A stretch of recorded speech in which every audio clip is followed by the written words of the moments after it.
Assalamu alaikum wa rahmatullahi wa barakatuh. My name is Bilal from South London. I'm a new Muslim of 7 years. I'm here to give you a brief story about how I became Muslim.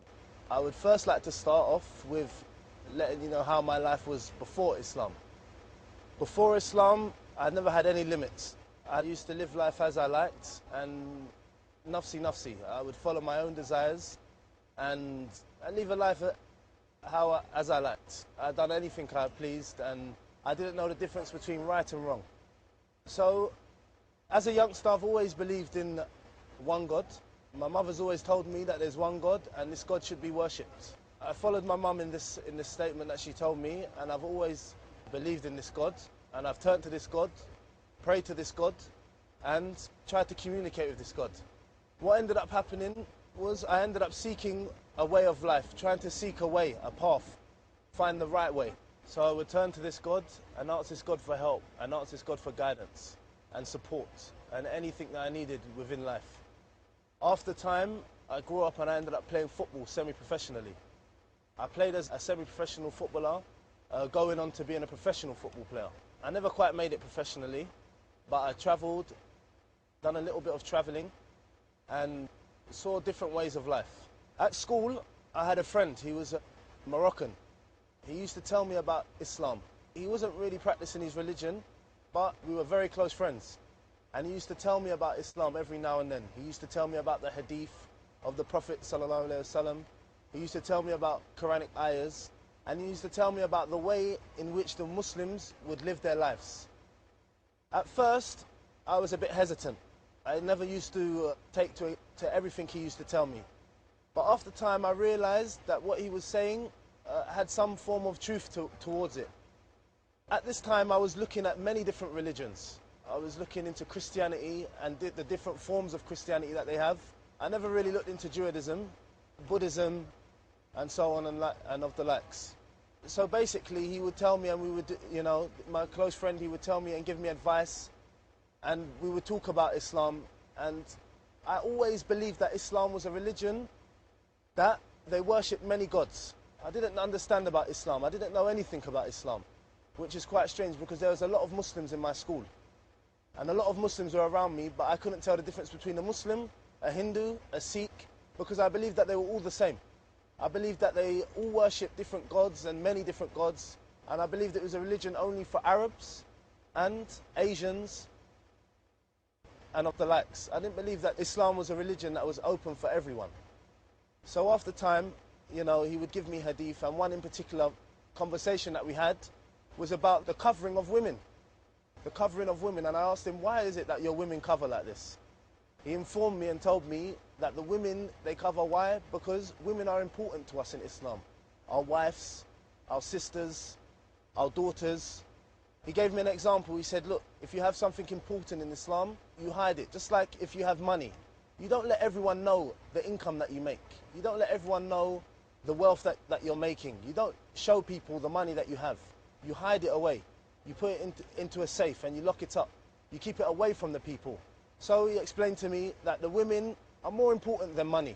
So he said this is the reason why we cover them. We don't want our women to be seen by everyone and to be looked upon and so on and so forth. So I could understand. He related to me in this way.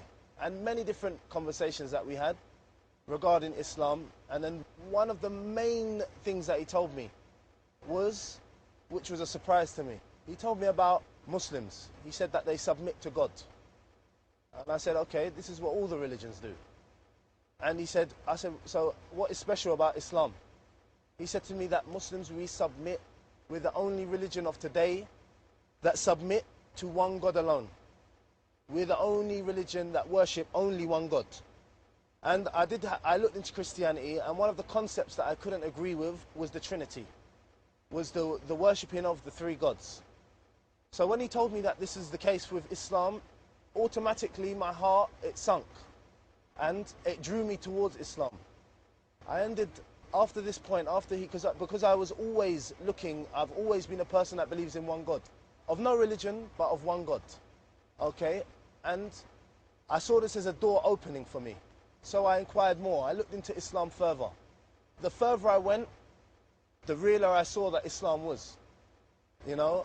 I dug deeper, and the further I was digging, I was finding every shovel, every dig that I went into, it was uncovering more information that I truly believed was the truth.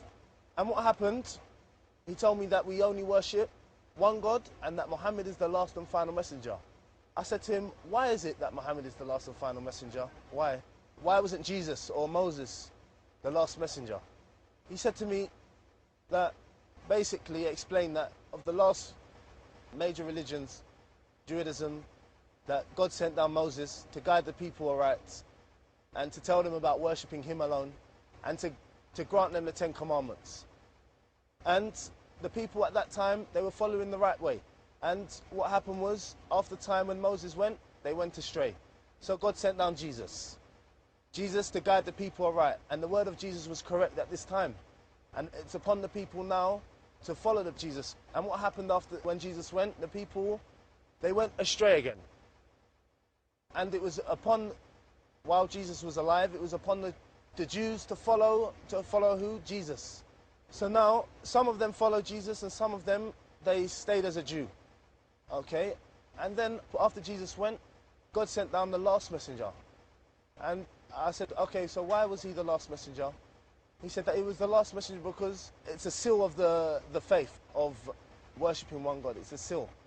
And he explained to me that anyone can come after the prophets and say that they're a prophet. So it's to basically to let the people know that this is the seal until the last day of judgment. So basically he explained to me that Islam is a confirmation of Christianity. Christianity was a confirmation of Judaism. Okay, and he told me that the religion of today, that the Jews and the Christians to follow, is the religion of Islam. He said it's something new. It's only 1,430 odd years old. He also explained to me about the Quran. He said the Quran hasn't been changed.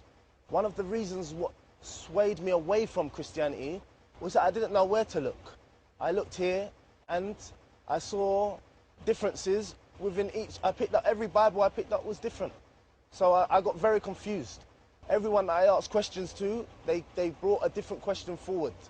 So it was very confusing for me to understand the religion of Christianity. Okay? And he explained to me that Islam is a way of life. The 5 daily prayers, the Hajj, the Sawm, the Zakat, and likewise. So I started to realize that Islam was the truth. But deep down I had thoughts in my head, how can I be Muslim? How? How am I living this lifestyle that I live? After with all the things that I've done, how am I going to change myself and accept being a Muslim?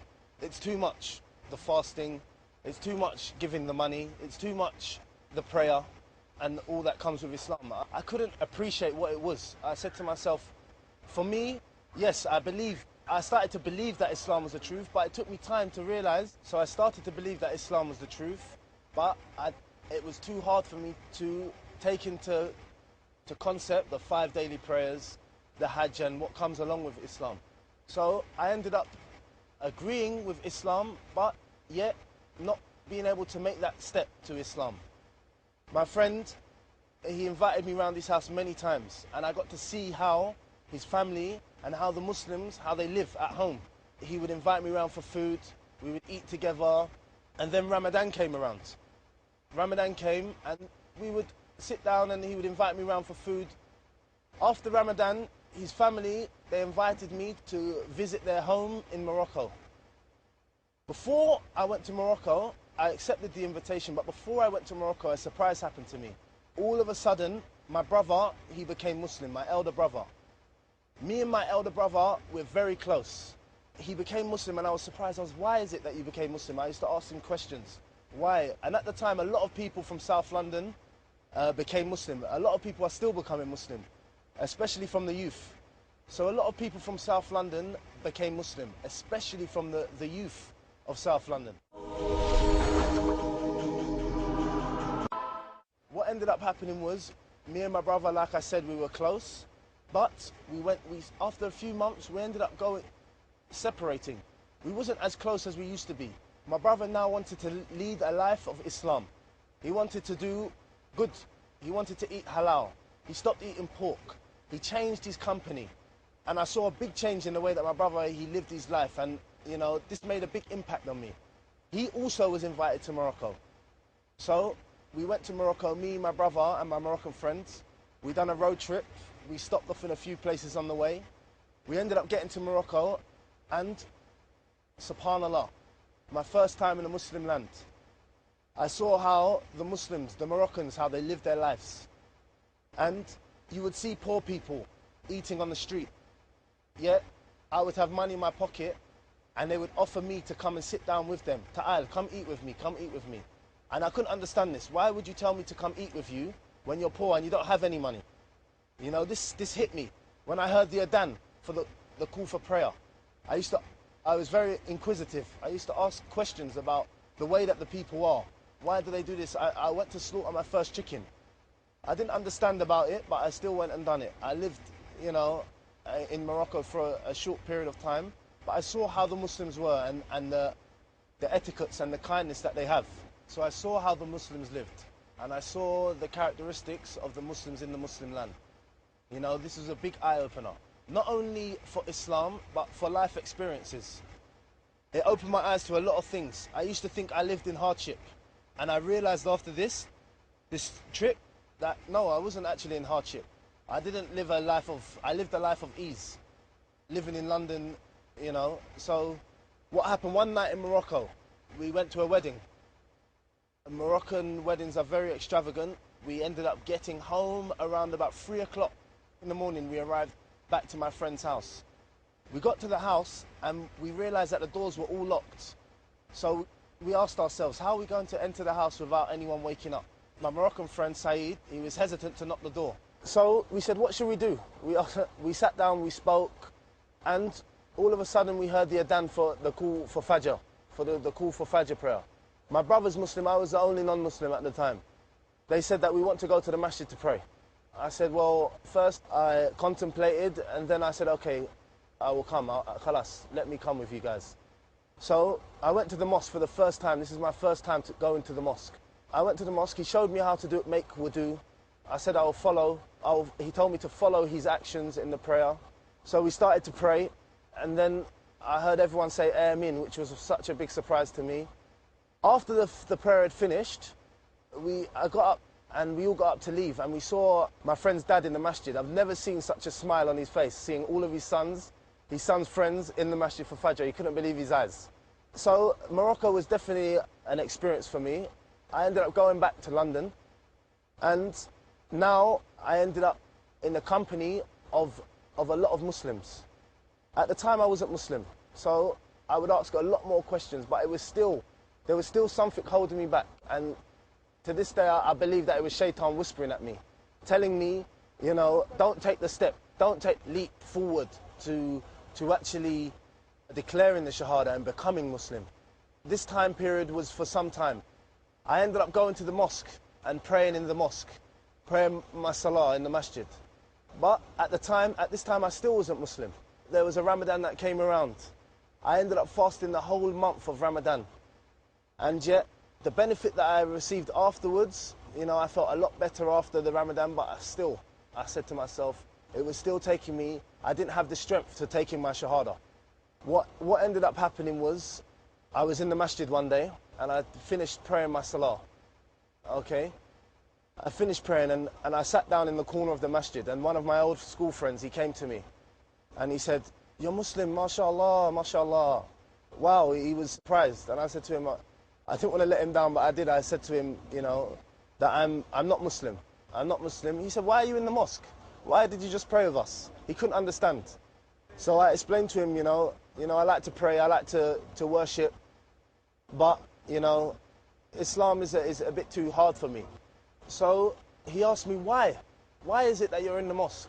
You're praying, you're fasting, you're with the Muslims, but yet you're still not Muslim. I didn't know the answer to this question.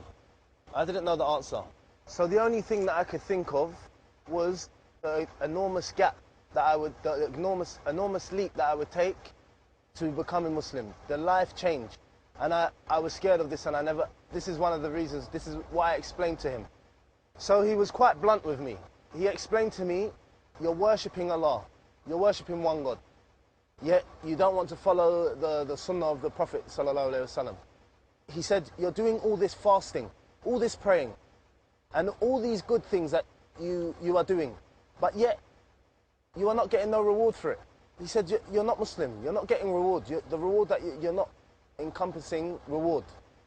So I could understand, I believed what he was telling me. He said to me, look, he broke it down for me.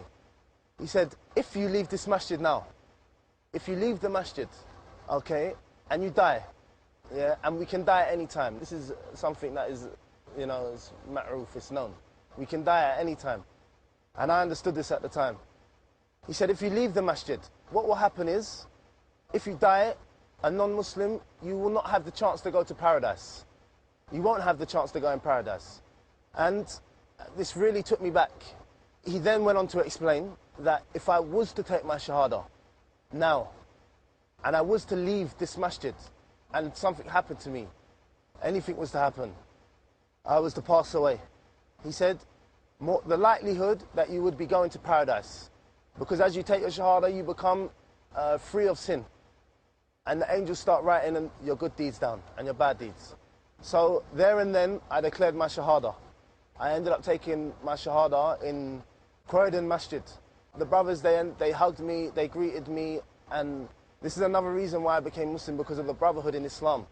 The way that the brothers are towards each other. You don't need to be shy of the brothers that you're around. You can be yourself. You don't need to put up a front. I treat the Muslim brothers just like I would treat my blood brother, and they treat me the same. So this type of way that they greeted me, the way that they greeted me and they took me in, it was very, very pleasing to me. So I became Muslim. At first, it was quite hard for me. I found it difficult with the prayers and the fasting. I ended up changing my life for the better. What happened with me, first of all, I wasn't praying all my salah first. After time, I ended up praying now and then. After a little bit more time, I ended up praying all of my salah, but at night time. I would pray all of my salah at night.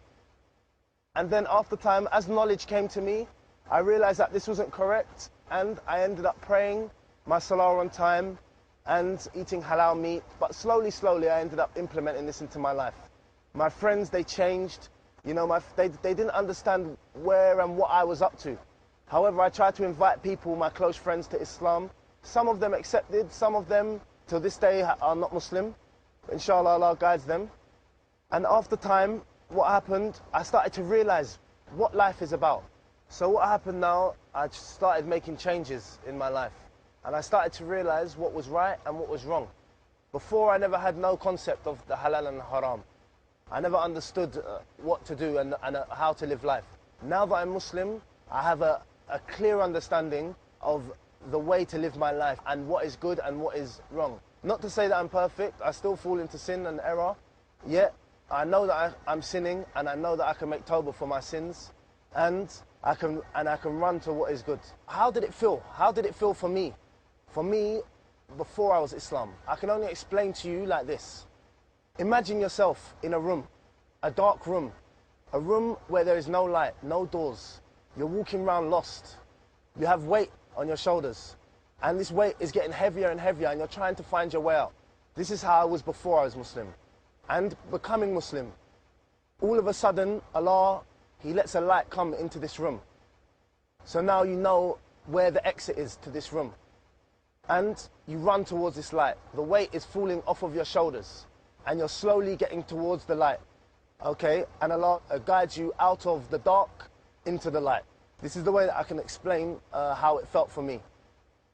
With regards to my family and them and the way that they reacted towards me becoming Muslim.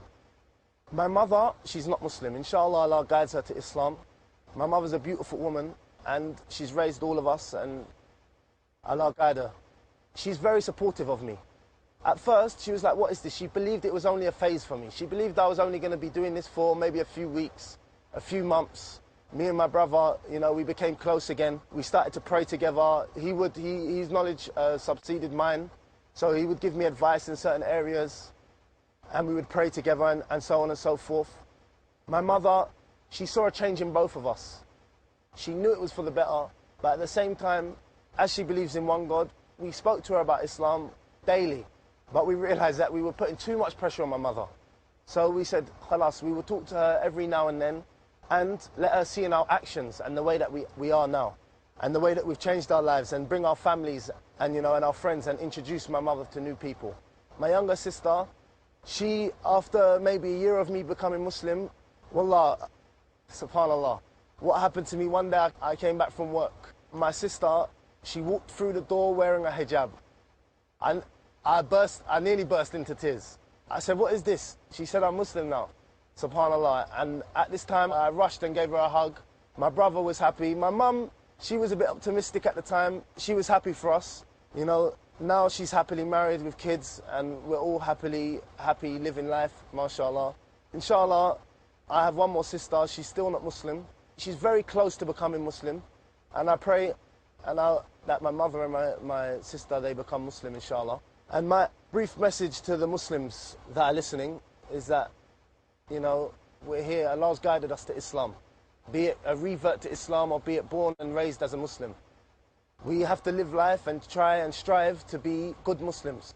To remember Allah much on our tongues and in every action that we do. Allah's given us a way of life to live. This is not just with the salah and with the salam. This is with everything that we do. Every single action that we do in life, be it standing, sitting or lying down, going to the toilet, how to deal with people, business. Allah's given it to us. Try to stick to this and try to stick to the way that Allah's given us. Try to gain knowledge, realizing what is right and what is wrong. And we're not perfect. Like I said before, we fall into sin and we fall into error. However, we have to know what is right and what is wrong. And we have to seek tawbah for what is wrong. And we have to increase in what we're doing that is right. And keep good company. This is very important as a Muslim. The company that you keep is essential.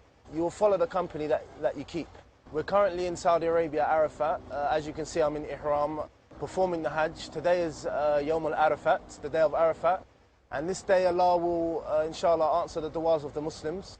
So I will turn to Allah and I will ask Allah that He unites us as Muslims. He brings good to us. He guides us the straight way and He grants us Jannah. Ameen. Jazakallah khair for everyone that is listening. Inshallah, Allah grant you all good, inshallah. Assalamu alaikum wa rahmatullahi wa barakatuh.